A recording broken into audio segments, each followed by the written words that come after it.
Kalampag sa pantalan sa Global Port Surigao, ligo na panawagan batok sa karahasan.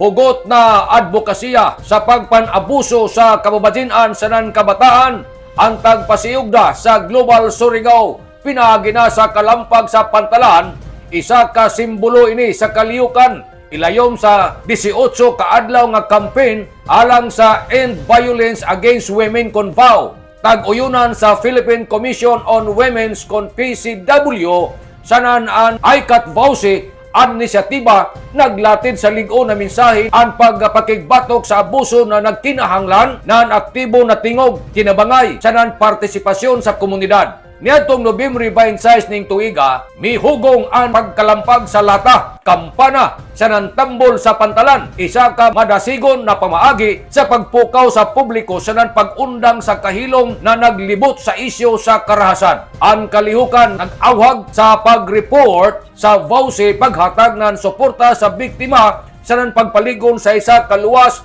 patas na komunidad. Taglakip sab ang pag-turnover sa IEC materials gikan sa Picat Vauci ngadto na sa Global Port para mapalapdan ang kahibayo sa pantalan sa Kajan, pasingod sa Siargao, dapa sa iban pa ng mga destinasyon, pinagi sa pagpanguyo ni Attorney Tara Hana Manti Galamgam ng Provincial Legal Office.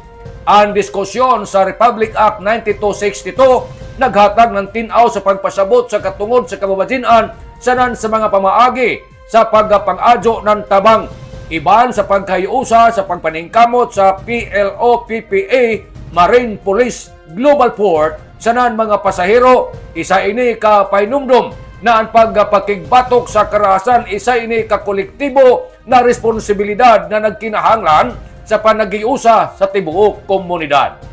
Nanukad gikan diri sa Kapitolyo ini si Marixiners Marconsin Vlogs. Mario Conali simula ang salamat. Marajaw na adlaw natong tanan.